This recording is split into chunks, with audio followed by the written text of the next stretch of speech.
Okay, this holiday season has already been nonstop. I mean, between the travel, the hosting, the stress of it all, I feel like getting a good night's sleep has felt impossible. And that is why I am so excited to tell you again about my very own custom Beam Dream flavor, salty chocolate caramel. And trust me, it's as good as it sounds. Now, I've been using Beam Dream for a while now. You know that. And I am genuinely passionate about it because it actually works. It's helped me and my entire family get deeper sleep without that next day grogginess that you get from other sleep supplements. I've got my mom hooked on it, my brother, my husband's the one who introduced me, my sister's hooked on it, everybody, even some of my coworkers here, they're all hooked on it. So when I had the chance to collaborate with Dream and create a custom flavor, one that I knew that you would all love, I jumped on it. And we went through so many rounds of testing to get it just right. And this salty chocolate caramel flavor, it's perfect. It's rich, it's cozy, it feels like the treat you deserve at the end of a long day. It's only 15 calories and it helps you sleep like a baby. And you guys have tried it and you have all voted, and look at all these reviews, you love it too. Now let's be real, the holidays can wreck your sleep schedule, whether it's travel, those late nights, or just the stress. So incorporating Beam Dream into your nightly routine can help you recharge and feel ready to take on the season. And take a look at my sleep scores from my Aura Ring from the nights where I drink my Beam on the nights when I forget to drink it. It's science, baby. And right now you can get up to 40% off my custom flavor plus a free mystery gift valued at $45 when you head to the link below and use code 10TOLIFE. Now this is a limited time offer and it ends on 12/26, the day after Christmas. So don't wait, this flavor will sell out just like it did last year. Now's the time. Again, that's 40% off plus a free gift when you use code 10TOLIFE. Trust me, you're gonna love it. You'll love how well you sleep. Definitely don't miss out.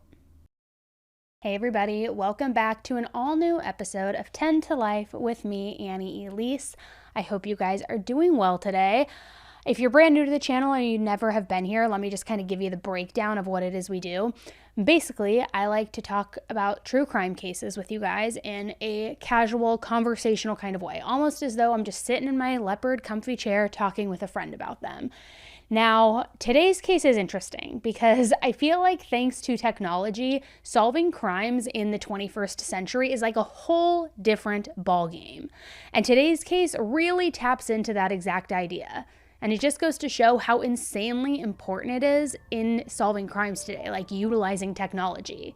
And the other thing that'll really stay with you after this case is that it feels like this is straight out of Silence of the Lambs. You know that like famous movie, infamous, what word is it? I don't know what I'm looking for, but you know what I mean. It's like a killer who saved somebody's skin as a trophy. So guys, let's get into it.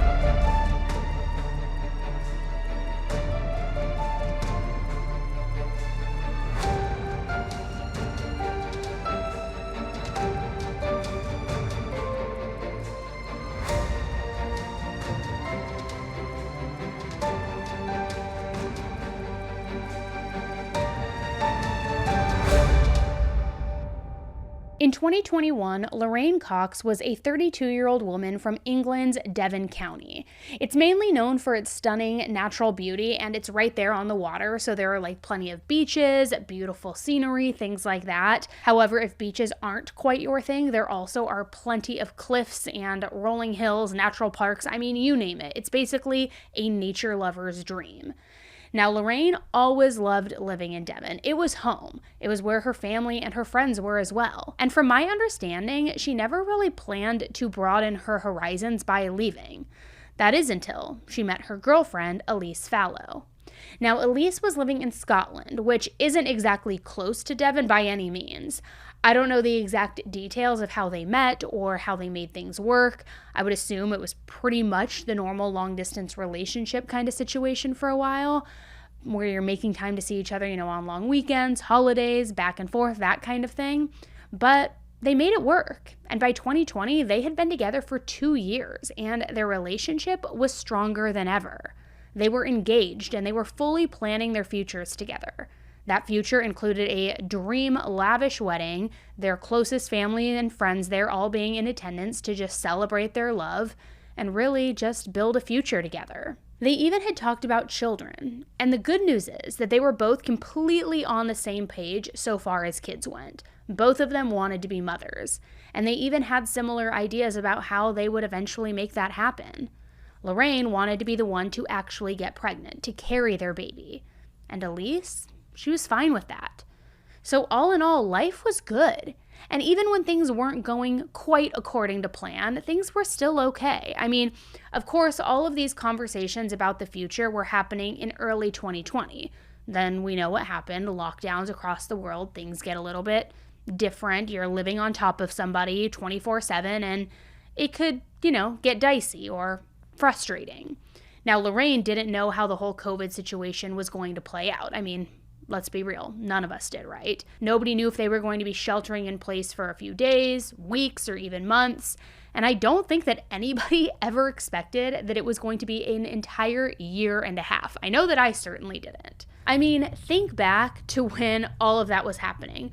Remember panicking about what we were going to run out of, like toilet paper, hand sanitizer. I remember for a moment, it still makes me laugh, which, sorry if it doesn't make you laugh, but it makes me laugh, when I'd get Amazon deliveries and you're like spraying them down and letting them dry before you even touch them. Like, it was kind of next level. But anyway, a lot of people really came together during those uncertain times, and it was no different for Lorraine and Elise. Lorraine didn't want to spend the whole pandemic away from her fiance, especially if it ended up lasting a long time. So because of that, she decided that she was going to go stay with her in Scotland. So it was Lorraine and Elise living together, plus Elise's child from a previous relationship. And by February of 2020, when we were at the Mecca, the peak, just kind of right about to hit, I don't even know what you'd call Armageddon of COVID, Lorraine was all settled in, and she had become a temporary resident of Scotland. During the late summer, early fall, when things started to get slightly less strict with the lockdowns, Lorraine decided that she was going to go back to Devon, at least for a month or two. She and Elise were still absolutely fine, still in a good place. It's not like they had broken up or anything, but Lorraine just really missed her family and friends. She wanted to go visit them. So it wasn't anything permanent. It was kind of just like a refresher for the soul. I'm going to go back. I'm going to see my friends and family. Then I'll be back. But I've been away from them for so many months. So just, kind of like a check-in. And like I said earlier, Devon was home. It was her happy place, her comfort place.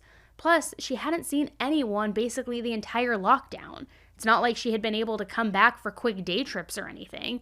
So she missed everybody who used to be such a much bigger part of her life. Her dad, Tony, had missed her just as much. And he was basically kind of like, please just come home. Stay as long as you want. There's no such thing as overstaying your welcome. He even called Lorraine the heartbeat of their family, which, that is such a sweet sentiment. I don't know if anybody would ever call me that. But can you imagine that? You're the heartbeat of our family. I would probably cry if I was told I was the heartbeat of my family. Why isn't anybody calling me the heartbeat? All right, that's an argument for a different day. But from what I could tell, COVID was still pretty bad at the time. However, the UK had started allowing there to be social gatherings. Of course, there was a curfew. There were limited numbers. There was masks, the gloves, all that good stuff. But it seemed like Lorraine and her friends were kind of just taking whatever they could get, socializing wherever they could. On September 1st, 2020, Lorraine had plans to go out and spend some much-needed time with her friends. It had been far too long since they had been able to have a solid night out on the town. So she and her friends went to some bars, they were drinking, they were getting together, laughing, just really making up for lost time. Eventually, the night came to an end, and it was time for everybody to say their goodbyes and then head their separate ways. So Lorraine hugged her friends, told them how much she missed them, and that she was so happy to be able to do things like this again. Then she walked out the door. Then, the next day on September 2nd, Lorraine went on Facebook to post something really odd. I mean, very odd to say the least. She randomly said that she was moving and essentially starting a new life. Now, to clarify, I'm assuming and using context clues that Lorraine's move to Scotland, where Elise was on the permanent side. Even though she was home visiting Devon for an extended period of time, I mean, as far as I can tell, she was just staying with her dad, not actually moving back in. So for her to now be moving somewhere else, somewhere that wasn't Scotland, that was just weird. Why would you be moving when you already have a home base there, or possibly even in Scotland? It just wasn't making sense. Not to mention, this was the first time that anyone had heard of this, and it was all just very out of character for Lorraine. See, she was a planner, and we already saw that earlier, how she had figured out how her entire pregnancy was going to go, even though she wasn't even ready to have kids yet. She didn't like to do anything unless she could work out all of the details in advance. The one real exception in any of that had been her decision to move to Scotland to be with Elise, but that was definitely a very special circumstance. I mean, nobody could have predicted how coronavirus would literally change the entire world overnight. So I can't blame her for not anticipating that and then making a spur-of-the-moment decision. Intense times call for intense reactions and intense measures. But that one decision aside, Lorraine really was not spontaneous. She was not a fly-by-the-seat-of-your-pants kind of person. Not at all.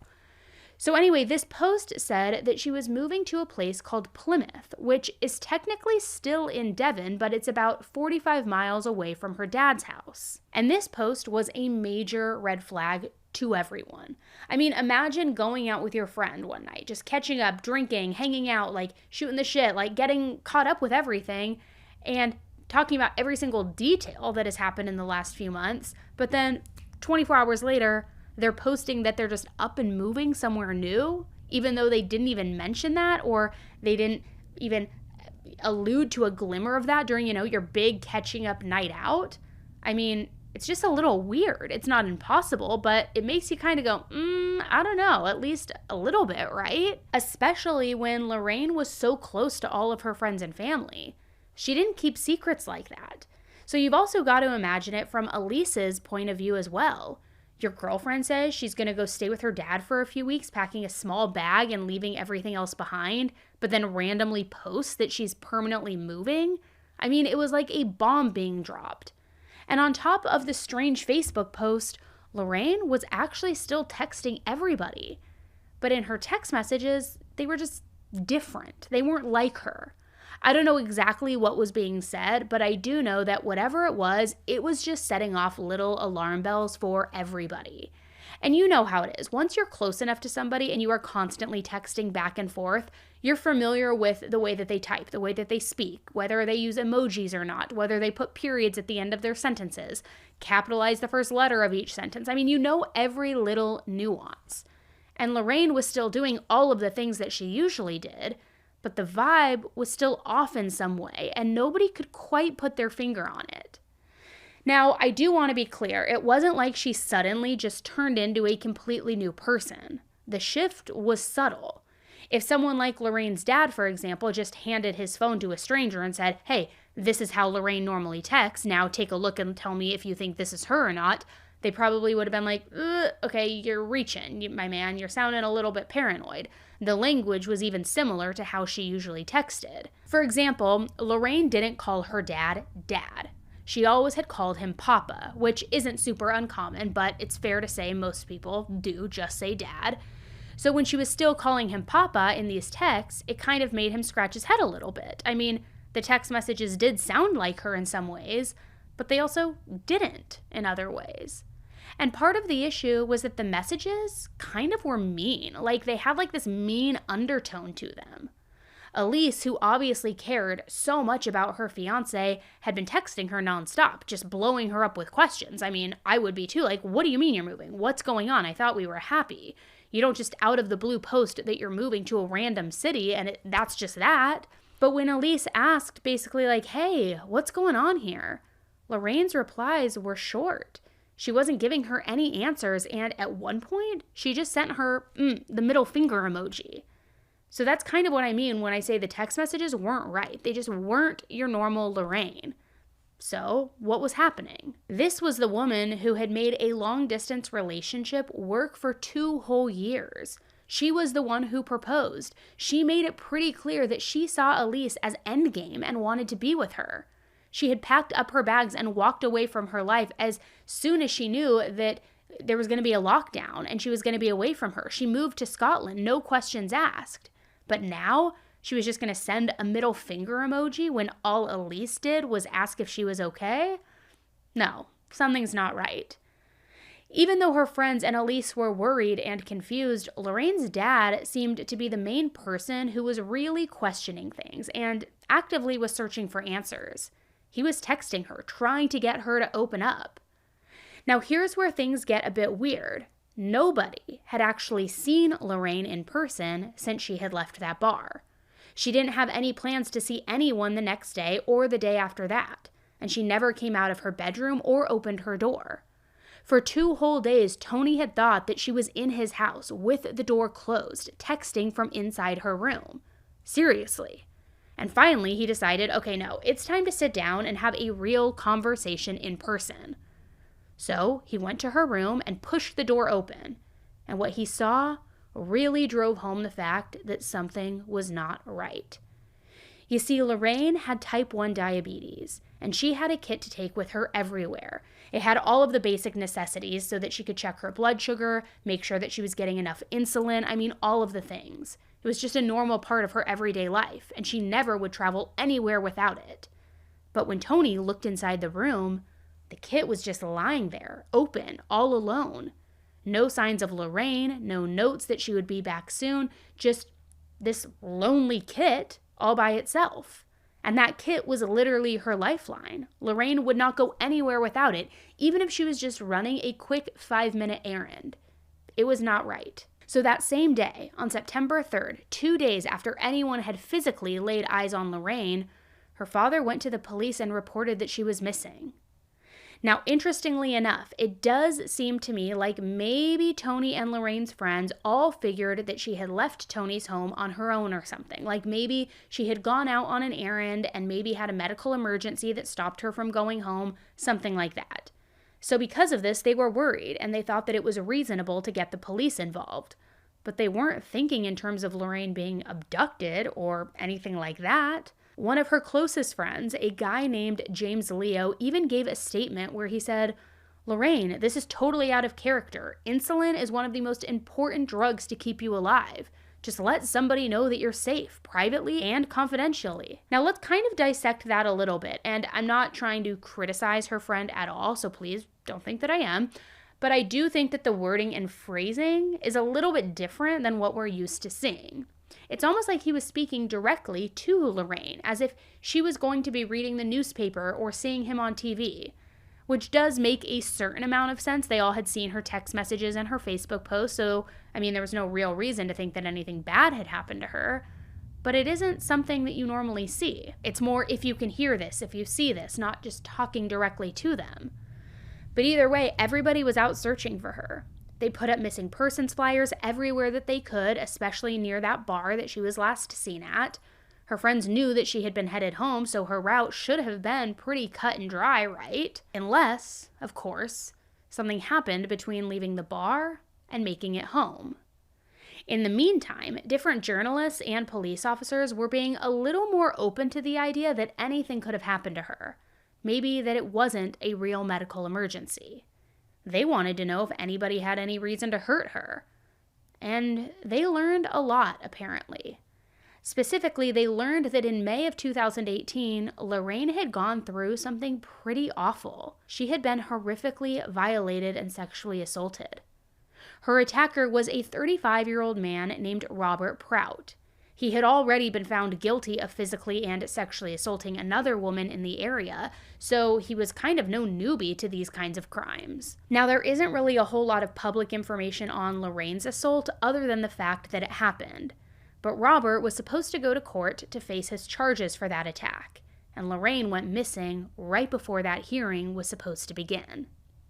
So once this information became public, as you can imagine, it led to a lot of speculation. And one theory that seemed pretty obvious to people was that Robert might have tried to get rid of Lorraine, maybe tried to kidnap her or hurt her so that she couldn't testify against him. Or it could have maybe even been a revenge thing, like, hey, you got me in trouble, so I'm going to get back at you. But another theory was that maybe Lorraine went missing specifically because she was afraid of Robert. Maybe he threatened her, or she just knew that it was a possibility that he might have wanted to hurt her. Either way, she could have fled rather than deal with him. But the point is, it was more important than ever now for the police to find Lorraine. Maybe she was okay and safe, but in hiding, or maybe she was being held prisoner somewhere by Robert or somebody who wanted to help him to, so that he could avoid any consequences for his crime against her. Either way, they wanted to help Lorraine, but they needed to find her first. So they started going through CCTV footage. They knew where Lorraine had last been seen. I mean, that bar that she was at with all of her friends. So they started with the businesses that were close to that bar. But you've got to think, that's multiple different businesses and hours of video that you have to go through, sit through, looking for any little thing that might stand out. And specifically, they had around 11,000 hours worth of footage from more than 400 cameras across 120 different businesses. That's an insane amount, and it's no wonder that the process was taking quite a while. Slowly but surely, the investigators combed through the CCTV footage, and that's when they finally had some sort of break in the case, something that made them feel like everything hadn't been a complete waste of time. Lorraine's friends, the ones that she was out with that night, had told the investigators that they last saw her on 4th Street, and the detectives were able to find Lorraine on camera headed towards her home. Now, from the video, they knew that she didn't go straight back to her dad's house. Instead, she stopped at a place called the Bodrum Kebab House. But so far, everything here seems normal. She left her friends, she started walking towards home. Along the way, she saw a restaurant, decided she wanted to get a late night snack, maybe had the drunk munchies, who knows, completely normal. Raise your hand if you've ever gone through Del Taco after a long night out. Still do. So everything seemed normal.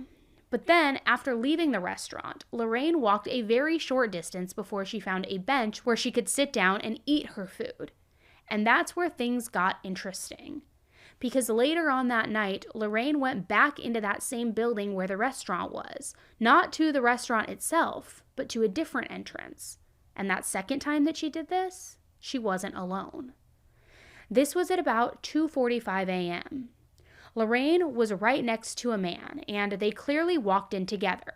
Not like they just happened to go through the door at the same time. They were literally walking in together. And what's interesting about this guy is that this also wasn't the first time that he had been inside the building that night. He left it at around 2:03 a.m.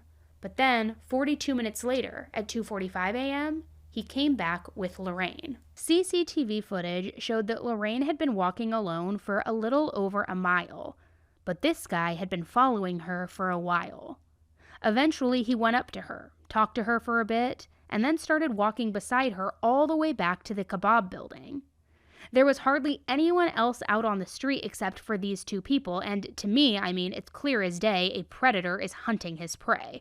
You can see very clearly from what seems to be a few blocks at least that he just follows behind her, like way behind. And to me, it almost seems like maybe he's trying to scope things out a little bit. Maybe to see if Lorraine is stumbling or if she's intoxicated, sizing her up, seeing how big she is, does she have a phone on her, thinking about what he might do to her. Maybe he's waiting to see if she ever meets up with a friend or if she seems to be well aware of her surroundings. I'm not sure. Maybe seeing if she's lost. Again, that's just my speculation. But I don't know why else he would trail so far behind her and for so long. And this was also all well after Lorraine's initial visit inside that kebab store to grab that late night snack. So it very well could have been possible that he had been watching her the entire time, like literally from the minute she left the building, and then just preyed on her for blocks and blocks before finally acting on whatever he was planning. And as weird as that footage that the investigators had just found was, the even weirder part was that Lorraine was never seen leaving the building. Like ever again. The investigators rewatched the footage over and over, hoping maybe they had just missed something. Maybe Lorraine somehow left the restaurant building in a way that wasn't obvious, where maybe they hadn't noticed her walking out at some point. But no matter how many times they looked through the footage, Lorraine never reappeared. She never came back out onto that street. Now, this discovery was huge. But nobody made it until 8 whole days after Lorraine had disappeared. So time was even more of the essence than before. The clock had been ticking for too long already, and now it's like mega ticking. So the police printed out a picture of the guy who had walked into that building with Lorraine. They printed out the best image that they could get from him from that CCTV footage. And they showed it to everyone who worked inside that kebab restaurant. And luckily, they got a hit. The shop owner told the investigators that the man lived in the same building as where his shop was. So the restaurant was on the ground floor, and the man lived in the apartment up above. Which, okay, fair enough. A lot of people live above different restaurants, buildings, offices. But from there, it got weird because the owner didn't know the tenant's name. He just said that the guy was new to the building and he had just moved in about 5 weeks ago. The shop owner also said that he had only met him once. Now, I don't know if this is just the UK being different from the United States, but I've never heard of somebody renting an apartment and not needing to sign a lease agreement or maybe even get a background check or a credit check or, all of the things that go with it. But apparently this guy had managed to rent this apartment without ever needing to even introduce himself to the owner. And you might be thinking, okay, well, didn't he pay a deposit? Can't there be some sort of trail electronically, a money trail? I mean, it had only been 5 weeks, so he hadn't been making rent payments for super long, but he must have at least covered that first month when he moved in, right? Well, apparently, this mystery guy had a job at another business that was on that street. He had a nice, short commute just walking, but the owner of that business, I'm assuming the guy's boss, had paid his rent for him. And since the rent payments came from some other random guy, the landlord had no idea who the actual renter was. So he had nothing to tell the police. I mean, at least they knew where he lived. Yes, that's a good sign, but not much else. So that night, they went up the stairs from the kebab shop to the apartment, and they knocked on the door. A young man answered the door and let them inside. And according to a local newspaper called Devon Live, the investigators were a little bit shocked at what they saw. Now, I don't know if they were expecting to stumble into like a serial killer's dungeon or what, but just the fact that nothing was out of place and everything was pretty neat and tidy had them scratching their heads a little bit. There was no sign of Lorraine and also no sign that she had ever even been there. Things were clean, things were spotless, things were like, what's the expression? Tip-top shape. So the man introduced himself as Christopher Mayer, and he also showed them his ID. He wanted to prove that he was who he said he was. And sure enough, the name on the card was a match. It said Christopher Mayer. So the detectives showed Christopher the CCTV footage of him and Lorraine going into the building. Except Christopher said, no, that man in that photo, that's not me. Not that the police believed him. I mean, they knew what they had seen, but he was trying to say it wasn't him. So there was this little back and forth. I don't know exactly word for word what was said and all of that, but the gist of it was the police were kind of saying, are you sure this isn't you? It looks like you. She went into this building. She never came out. She's not in the kebab shop downstairs, so she must have come upstairs. She must have been in here. But Christopher told the police that he would never let a woman into his apartment late at night. He also said he had no reason to. He was gay. Or as he put it, he wasn't interested in women in that way. There's no reason he would have invited her in. Then, according to that local newspaper, the detectives somehow got their hands on Christopher's phone. Now, I don't know if they just asked to look at it or if they sneakily grabbed it while he wasn't looking or what. In the US, we know that they can't do that unless they have a warrant, but apparently in the UK, police have the legal power to do something like that if they feel it's important to the investigation. So they did, which again, I don't know if it came down to that where they just took it or if he gave it to them willingly, but in any event, they apparently got it. And either way, the detectives immediately checked the serial number on the phone, and they were able to find that Lorraine's SIM card had once been inside that phone. Again, I have no idea how all of these kinds of things work with technology. All I know is that they were pretty much immediately able to verify that her card had been inside that phone at some point. So every suspicious text message that Lorraine had sent her family, her friends, every odd post on Facebook, it now looked as though Christopher had sent all of them. Now my guess, and I'm just speculating here, but I am guessing, is that he must have reset Lorraine's Facebook password to get in. And if you know a little bit about technology, you'll know that a SIM card will give you access to a person's phone number to call and text message, but it won't give you access to their social media accounts, even if they have the apps downloaded on their phone. So my guess is that he went onto Facebook, clicked on the button to, reset the password, got a text to verify his identity, and then did it that way. I mean, it makes logical sense to me, but again, not the best with technology, so I'm not entirely sure. But what I do know is that Christopher was 100% the man in the CCTV footage, and he was most definitely the last person who ever saw Lorraine alive. So, because of that, he was arrested on suspicion of kidnapping charges. Right away, the police placed a cordon around the building, which this is essentially just a fancy word for when a bunch of police sort of gather by all the entrances, making it damn near impossible for anybody to get in or get out. Then a forensics team came to the scene and they searched Christopher's entire apartment for evidence, and they found a lot of it, with the biggest, most chilling discovery coming the next day. See, there was an alleyway behind the kebab shop, and it was lined with garbage bins from all of the local businesses and apartments. And in one of those garbage bins, there was a trash bag inside of it.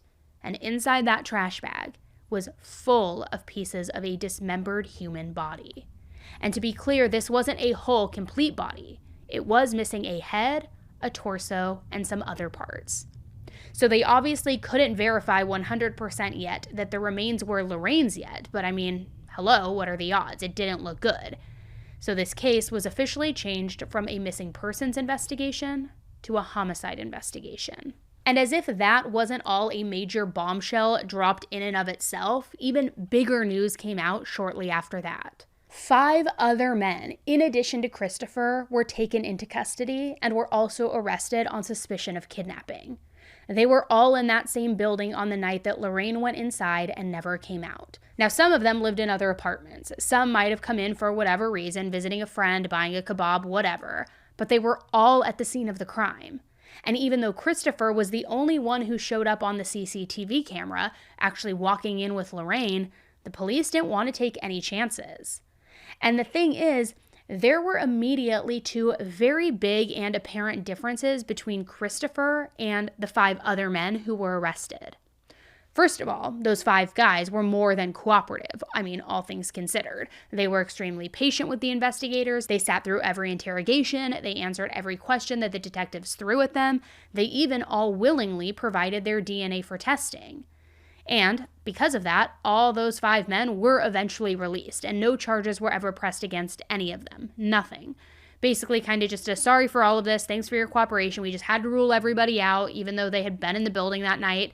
They weren't linked in any sort of forensic evidence kind of way to Lorraine, and none of them said anything suspicious in the questioning that made the police think that they were lying or had anything to hide. But Christopher, on the other hand, well, he was pretty tight-lipped, and he did not seem at all interested in cooperating. Maybe he thought that the investigators didn't have anything on him, I don't know. But that truly could not be further from the truth. Let me just tell you that it was all downhill from here on out for Christopher. Starting with the fact that his name wasn't Christopher Mayer. It wasn't even close. After his arrest, the detectives pretty quickly realized that this man was really named Azam Mengori. Now, I'm not sure how, given that his ID initially seemed legit, but for professional investigators doing this kind of thing every day, it probably wasn't too difficult to verify. So once the investigators learned this guy's real identity, they sat him down and they said, look, we know that you're a liar. We know you lied about your name, so we assume that you're lying about other stuff too, so you better get to talking. And right away, he just started making excuses. First, he said he didn't really lie when he gave that fake name because, according to him, he did really go by Christopher. Apparently, he grew up with very strict parents in the Kurdish region of Iraq, and according to Azam, openly gay people were not accepted in that culture, and if anybody learned about his sexuality, he could be stoned to death. So Azam told the investigators that once he was old enough, around 18 or 19, he left Iraq. He was afraid that people from back home, though, might find him and realize that he was gay. So, because of that, he started using the name Christopher so that he would be harder to find. In fact, in December of 2018, he had actually filed for asylum, but he was denied. He technically wasn't even supposed to stay in the UK at that point, but he remained as an undocumented immigrant, meaning he might have also been using the fake name to make it harder for immigration to find him and deport him. So this did explain why his landlord knew so little about him. I mean, little to nothing, to be quite honest. He was trying to stay under the radar as much as possible. Now, not shockingly, that was the only thing that he was willing to comment on. After he gave all of his reasons for why he was using a fake name, he just went radio silent again. The good news was the police didn't need him to confess to anything having to do with Lorraine's murder. They had all the forensic evidence. First, they got the results from the DNA test on the remains in that garbage bin. and no surprise, it came back as a positive match to Lorraine. And as for his apartment, it was pretty clear that he had been very busy cleaning, or I should say, trying to clean, because he certainly didn't manage to get rid of the evidence against him. In the garbage bin in his kitchen, the investigators found a handsaw and 2 large knives that were wrapped in plastic. They also found Lorraine's driver's license and pieces of her debit card and wallet. It was almost like he had cut them into pieces and thought that if he cut them into pieces, nobody would ever be able to find them and realize whose they belonged to. I mean, real brilliant, right? What a moron. Now, on top of all of that, they also found an air purifier, plus a roll of plastic, 2 heaters, and a moisture absorber. So it was almost like this guy got a grocery list from a serial killer and didn't think that any of this looked suspicious when you put it all together. There were also plenty of bloodstains all throughout the apartment. Each and every test on those bloodstains came back as matching Lorraine's DNA. The same was true for the knives, the saw, the plastic, all of it. And that's just what the police found physically in his apartment. This guy did such a lousy job at getting rid of evidence, it's almost mind-blowing though, because behind the building, in those same garbage bins where Lorraine's body was found, the police hit the ultimate jackpot. One bin had a garbage bag in it that had a t-shirt and a duvet cover with bloodstains all over both of them. Lorraine's phone was in another bag, and not too far from the bags was her SIM card, which had fallen down into the sewage drain. And as if all of that wasn't enough, the detectives then decided to go back to the CCTV footage and see what else they could find about his movements and his whereabouts on the day of the murder. And the footage had quite literally already led them to his doorstep, so who knew what more they could find? What else was there going to be? But as it turned out, they found clips of him buying supplies to dispose of Lorraine's body.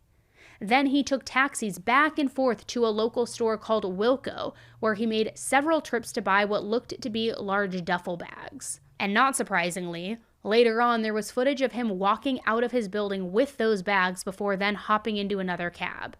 But when he came back, the bags were gone. So the detectives pretty much knew as soon as they saw these clips that the rest of Lorraine's body was likely in those bags that he disposed of. On top of that, those videos of him taking those bags to dispose of the rest of Lorraine's body happened mere hours before the police arrived at his doorstep, so he barely cleaned up his mess in time. Now, the good news in all of this is that every taxi had basically a serial number. So by looking at the CCTV footage, the police could learn exactly which cab he took. Then they could ask those specific drivers where they took him. And he actually went to a place called Tin Pit Hill, and that is where the detectives did find Lorraine's head and torso. The body parts, too, were barely even hidden. They were just sitting under a pile of logs. But the t-shirt that she had been wearing the night of her disappearance was stuffed inside her mouth. I mean, absolutely horrifying. The police also saw that a bit of skin on her back had been cut off.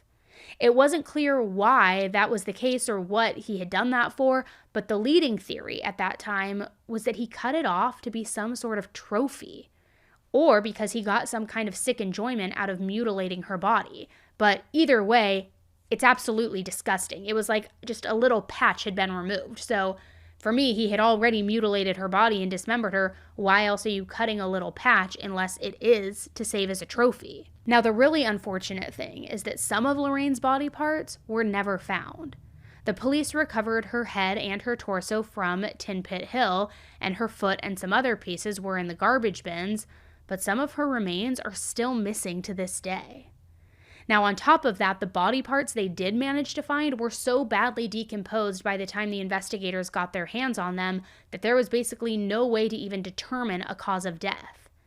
The pathologist's best guess was suffocation because of the t-shirt that was in her mouth, especially since it was still there when they found her decapitated head. But again, that's just an assumption based on what little information they had, so your guess is really as good as any. Now, here's the really frustrating part. Despite all of the evidence against him, he still refused to confess.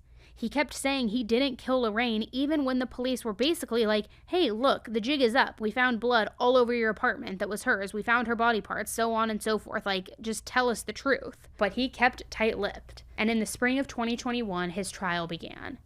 And now it looked like there was finally going to be some sort of answer to the motive, to the reason, to everything, because for the first time, he shared his story about what happened on the night of Lorraine's murder. However, he still wasn't confessing. He still wasn't taking credit for anything, nothing like that, but he was at least saying something. And that was more than he had been doing in the police interrogation so far. According to him and his defense team, he ran into Lorraine that night completely by accident. She had gone into his building for a kebab, then she sat outside to eat it. And for whatever reason, he was also out and about at around 2 a.m. Anyway, they struck up a conversation and apparently it turned flirty, but I've got to say this was an odd direction for things to go given that he and Lorraine were both gay and she was in a committed relationship. Except now, since he was in court, he claimed that he was actually bi, that he did like women this entire time, in spite of him telling the police that he didn't like women at all and that was the whole reason he fled. But then, according to him, he and Lorraine were intimate together in the back alleyway. Then, after that, they decided to go inside to his apartment. He claimed that he had made the decision to record the rest of the encounter at that time because, according to him, he did it in case anything went wrong, which, I don't know, do red flags get any redder than that? Who's saying, I'm going to record us having sex just in case things go wrong? I don't think so.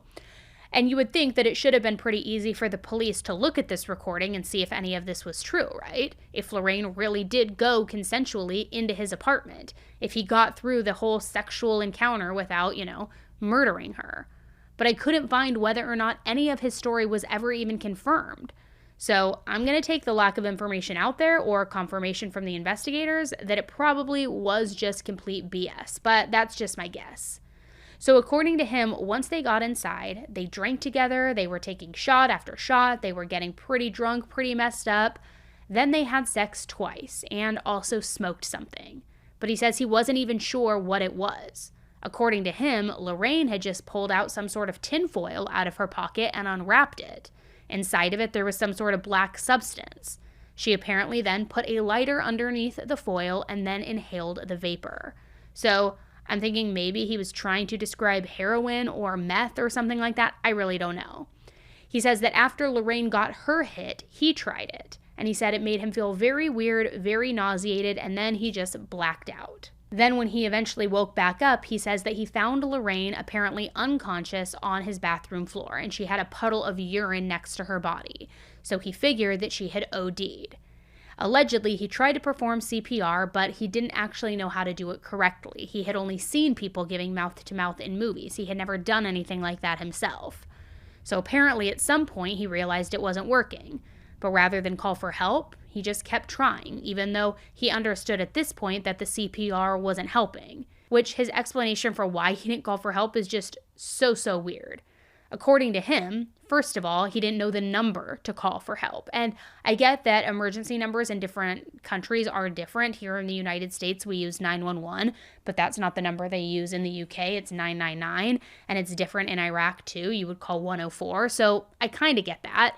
But he had been living in England for a while by then, for years in fact. So I would imagine that he would have known the number by then, right? He also said he couldn't call an ambulance because he was too busy doing CPR, even though he knew he was doing CPR incorrectly and that it wasn't helping Lorraine. So it just wasn't making any sense.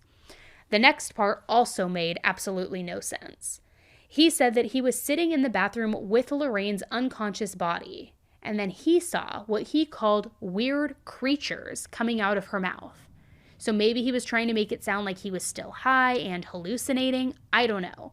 But he says either way, he panicked. And because of that, he shoved Lorraine's t-shirt in her mouth to stop the creatures from getting out. An elaborate story, which I don't buy it, for the record. Not at all. In part because it seems he couldn't keep his story straight whatsoever, but also because it just seems so wildly ludicrous.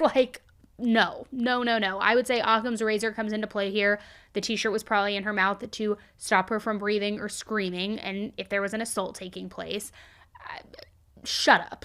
Shut up. He even at one point later changed the story, saying it was just liquid that was oozing up and out of her. So he couldn't even keep his story straight. The other reason it's hard to believe that he was just high and panicking and making mistakes was because the prosecution found a video of him right after Lorraine died.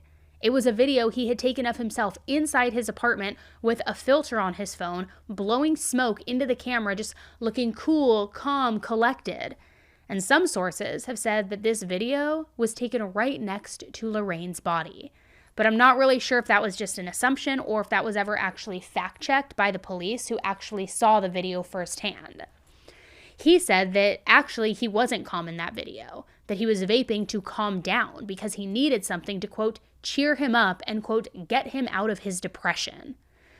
I don't even know why his lawyers let him speak, guys. I really don't, but thank you for that because we love to see idiots speak out, right? So anyway, he claimed that he thought that Lorraine was still alive at this time, even though he had literally shoved a t-shirt down her throat. And apparently, even though in his mind, he figured she was going to wake up any moment, he still hacked into her Facebook and used her SIM card to text her friends and family so they wouldn't worry. Keep in mind, this is just the story he's telling the detectives and saying at the trial. I don't think anyone actually believed that he thought she wasn't dead. Plus, the rest of his story just doesn't add up for him to ever even really believe that. It just makes no sense. But again, I'm just going along with his story. And if he was panicking and too freaked out to call for an ambulance, why was he texting people as Lorraine? Why would he want people to not worry in a situation where they really did need to be worried, you know? Not to mention what I said before about how even though the text messages were a little off, they still mostly sounded like Lorraine. So he would have had to have read all of her old messages, learn how she talked, know that she called her dad Papa, all of these things. That's just too much planning and too much work to be a spur-of-the-moment freak-out kind of thing. I'm not buying it. And in fact, it was almost like Azam realized how fake that story sounded partway through the trial, because he changed his story. And now he said he was afraid that somebody would realize that Lorraine was at his house. So because of that, he sent the posts and the messages specifically to cover his trail. Feels like now we're getting warmer to the truth, right? But get this last part is a doozy. He kept Lorraine's body in his apartment for 8 whole days before finally trying to get rid of her. And he said that for those 8 days, his life was a living hell. He was so stressed. He was having so many mental health problems from living with her body that apparently because of that, because he was so tortured, he dismembered her without even realizing what he was doing. Okay, I don't think anybody can ever take a saw to somebody's body in a blackout state and not know what they're doing. But according to him, he said he thought he was just chopping up some weed that he was keeping in the apartment. He called it wet tobacco, which I guess that's slang in the UK for marijuana. I don't know if you're in the UK. I know a lot of you are. Let me know in the comments if that's right. I haven't smoked weed since I was a kid, so I couldn't tell. Not like a kid, but you know what I mean? Since I was a teenager, so I don't know if there's new things that go on with that. But like, do you need a hacksaw to cut weed? How does that exactly add up? And then when it came to getting rid of her body, he still wasn't letting go of this whole wet tobacco thing. He said that he thought that he was hiding it. So it was almost like he was admitting to dismembering Lorraine and hiding her body, but that it was all some big, massive mistake, like he was hallucinating and thought that it was wet tobacco the whole time. He just wouldn't come clean about anything, about why he did it, what the truth was, none of it. Now, the prosecution's story was a lot simpler and straightforward, and it also, actually fit the evidence. They admitted that they didn't know Lorraine's exact cause of death, but they thought that she had choked on the t-shirt. They didn't for a second buy his story about her ODing and then him hallucinating creatures coming out of her mouth. And in part, it's because there were no drugs in her system at all. This was according to the toxicology report. So instead, they thought that the plan all along was for him to murder somebody that night. As in, his motive really wasn't anything personal. He just wanted somebody to kill. Lorraine was just the unlucky person that he managed to lure into his apartment. And since he ever refused to take full accountability, we still have no idea to this day what his real motive was. I guess we could speculate all day long, making up scenario after scenario, but nothing will ever be as accurate as his side of the story would be. Maybe it wasn't planned, maybe he didn't go out with intentions to kill, but we'll never know. But the big question was, how on earth did he convince her to go back to his building with him? Remember, in the CCTV, she looked like she walked in willingly. There was one moment in the video where it looked like he had his arm wrapped around her, almost like he was dragging her or maybe even threatening her. I don't really know. We do know for a fact that she had been out drinking, so my first thought is that maybe she was really drunk, like way too drunk to be walking home alone. And the fact that he looks to be dragging someone who's very highly intoxicated, especially when he's sober, back to his place, just tells me personally that he did have some bad intentions all along. Even if it wasn't exactly murder from the start, maybe it was an assault of some kind, if you get what I mean. And you've probably also already figured out that his whole story where he chopped up Lorraine's body while he thought he was cutting up weed obviously made no sense. In fact, it was obvious that he acted purposefully and thoughtfully, because his Google search history for that night showed him looking up how to dig a grave. Which, I mean, come on, you wouldn't dig a grave for weed that you're hiding. Even if he had wanted to bury it, it wouldn't be a grave, it would be a hole. So, like, make it make sense. And instead, the prosecutors just thought that he had a kink for dismemberment and for removing limbs, because there were apparently videos saved on his cell phone of men with prosthetic legs fighting each other, all sorts of graphic, weird things. And look, everybody has their own kinks and stuff, but that to me does feel bizarre. It really does. And I'm just going to say it. And I've got to say, the evidence sounds pretty cut and dry to me for everything. But his trial lasted for a whole 5 weeks. In the end, he was found guilty of murder and preventing a lawful burial. He was sentenced to life in prison with the possibility of parole after 20 years. Now, he was only 24 years old at the time, so I can only pray to whatever higher power is out there that he never gets paroled. That's actually terrifying, imagining someone who could do something like that and then be free before he's even 50 years old. Now, at his sentencing, Elise, her fiance, gave a heartbreaking impact statement. She told the court, "Attempting to put into words the ways losing Lorraine has impacted my life seems impossible. I genuinely cannot think of a way that her death has not affected me. I'm not the person I was 7 months ago. That person died the moment that I found out the woman I loved had been murdered. While the murder of Lorraine is something I will never recover from, the subsequent knowledge that she had been disarticulated haunts my waking and sleeping hours. While Lorraine was missing but assumed alive, there was still hope. On September 9th, all hope was lost. Every day I think about things that will never happen again. We will never have another kiss, another cuddle. We will never be able to hold hands. I will never see her smile or hear her infectious laugh in person. I do not enjoy happiness or comfort anymore. No matter what happens in my life now, nothing will ever bring me back from the brink of despair that I feel each and every day. It is a constant battle to keep my head above water and to find the motivation to do anything productive. I push everyone away and I have become somewhat of a recluse. I'm the shell of a person that Lorraine knew. Although I'm still breathing, I'm not living. Nothing will stop the pain that I feel each day. The love of my life is not by my side." And I'm going to tell you what I think the motive here was in just a second. Just my personal opinion. Nobody else has shared this sentiment to my knowledge, but reading between the lines, I think I know what may have happened. But anyway, hearing that speech, if that doesn't hit you right in the heart, I don't know what will. I seriously cannot imagine that kind of loss, and especially under the circumstances. I always think about how terrible it is when somebody dies unexpectedly, from whether it's like a car wreck or a freak accident, but to lose someone to such a twisted murder, I cannot fathom how that has to feel.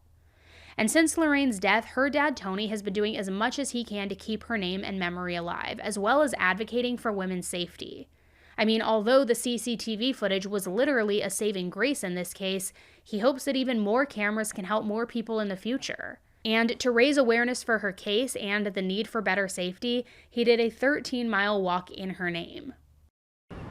The loss of my daughter has affected the family brutally. Yeah, she was the heartbeat of our family, and she knows that she would want us to do this to get change. The 13-mile walk with his son Mark will be a challenge for Tony Cox, not just emotionally, but physically too. But he hopes he'll be buoyed up by the support of her friends along the route, which will start from their family home. That's where I said goodbye to Lorraine that day, that fateful day. Yeah, and I never ever dreamed for 1 minute that was the last time I was ever going to see her. Yeah, and so that's the relevance of that. There's a lot of people that said they like to pop along for 5 minutes or 5 miles, and everybody's welcome. We're going to try and make it a fun walk where it's done the way that Lorraine lived her life.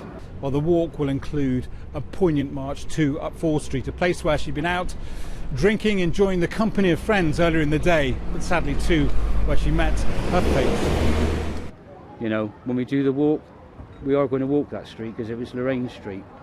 Yeah, everybody knew her. She was much loved. It was a crime that shocked the city that Lorraine's father hopes will now lead to change, starting with ensuring the CCTV system is fully manned, with a hotline number by each camera position to report suspicious activity. One of a number of measures. If we can get this change, me and my son can look each other in the eye and say that we've done everything that we can for Lorraine, as she would have wanted, and as she would have known we would do. Yeah, and hopefully we can then get those changes, and everybody will feel a little bit safer, because the events of this city have rocked a lot of people. A lot of people are suffering, and the community was offered no help nationally or locally to get over this. The community had no support, and yet every time they've supported us.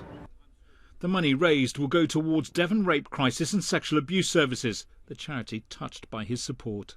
It's also important that we don't get so focused on this issue of safety at night that we kind of lose the bigger picture, which is that women have a right to feel safe all the time, you know, at work, at home, at school, at college, at university, you know, wherever they might be. What's the most important thing that you want to achieve? Safer streets, so there's not ever another Lorraine. He was very outspoken around 2022 or so, but I haven't seen many updates from him since then. I don't know if he's still fighting for these things or what the situation is. But like I said, I do have a possible motive in my mind. The fact that he was so easy and quick to lean on the fact that he was gay and that this couldn't be him, he couldn't ever be responsible, he'd never have a female there, all of these things. My belief is that he saw her, he was out that night for whatever reason, or maybe he was in the kebab shop as well and he followed her out because he knew she was drunk, they were getting a snack and he wanted to hit on her, he wanted to have sex with her, whatever he wanted to do. So my thought is he wanted to pursue her because he's straight. And I think that when he was trying to lure her back, whether she went to his apartment willingly because he said, oh, I have more food, or you can rest, or maybe it wasn't willingly and he was dragging her, whatever got her back into the apartment. I think then he tried to initiate a sexual encounter. And I believe, it's my thought, this again, just my thought, I think she declined because she was in love, she was gay, she wasn't interested in this creep. So I think for him, he retaliated and she was screaming, he assaulted her, he stuffs the t-shirt in her mouth, ultimately suffocating and killing her. He then has to dismember her body and get rid of everything. And then when the police ask him if she was there, he says, no, I'm gay, it wouldn't be her. I think the only reason that went into his mind as any sort of alibi or justification or excuse is because it was top of mind for him because she rejected his advancements because she was gay. Did that make sense? I know it's all in my mind, it makes sense, but I'm trying to convey it. I think that he knew she was gay because she rejected him and said, no, I have a girlfriend or I have a fiance, I don't like men. He still wanted sex and assaulted her. And then since that whole situation of why she declined and why she rejected him was top of mind to him, that's why he just used that as his excuse. No, I'm gay. I could totally be wrong here, but that's my opinion. And I'm curious to know what you guys think. And I'm really curious to know if any of you have any theories about how he got her into his apartment. Was she possibly going to actually cheat on Elise with him? Do you think she was forced? Do you think he made some kind of excuse for her to get inside? Do you think he is gay? Do you think he's straight? Do you think that's why this all happened? What do you think his motive was? Did he just wake up one day and decide he wanted to commit murder because he was just that sick? Or was this a sex thing? Tell me what you think. Let me know in the comments below, but in any event, thank you for hearing Lorraine's story, for keeping her voice alive. My thoughts and prayers are with Elise, with Lorraine's father, with everybody. This is just such a sick, disgusting tragedy. And also, what do you think of the patch of skin that was missing? Was that just part of his sick and twisted way to get off on the dismemberment? Or was he keeping a trophy? What do you guys think? Because he also had all the weird Google searches, right? Let me know what you guys think in the comments. Thank you again for tuning in to another episode of 10 to Life. Don't forget to subscribe if you haven't done so already so that you don't miss any more deep dives in the future, and I will be seeing you very soon. Until the next one, stay safe.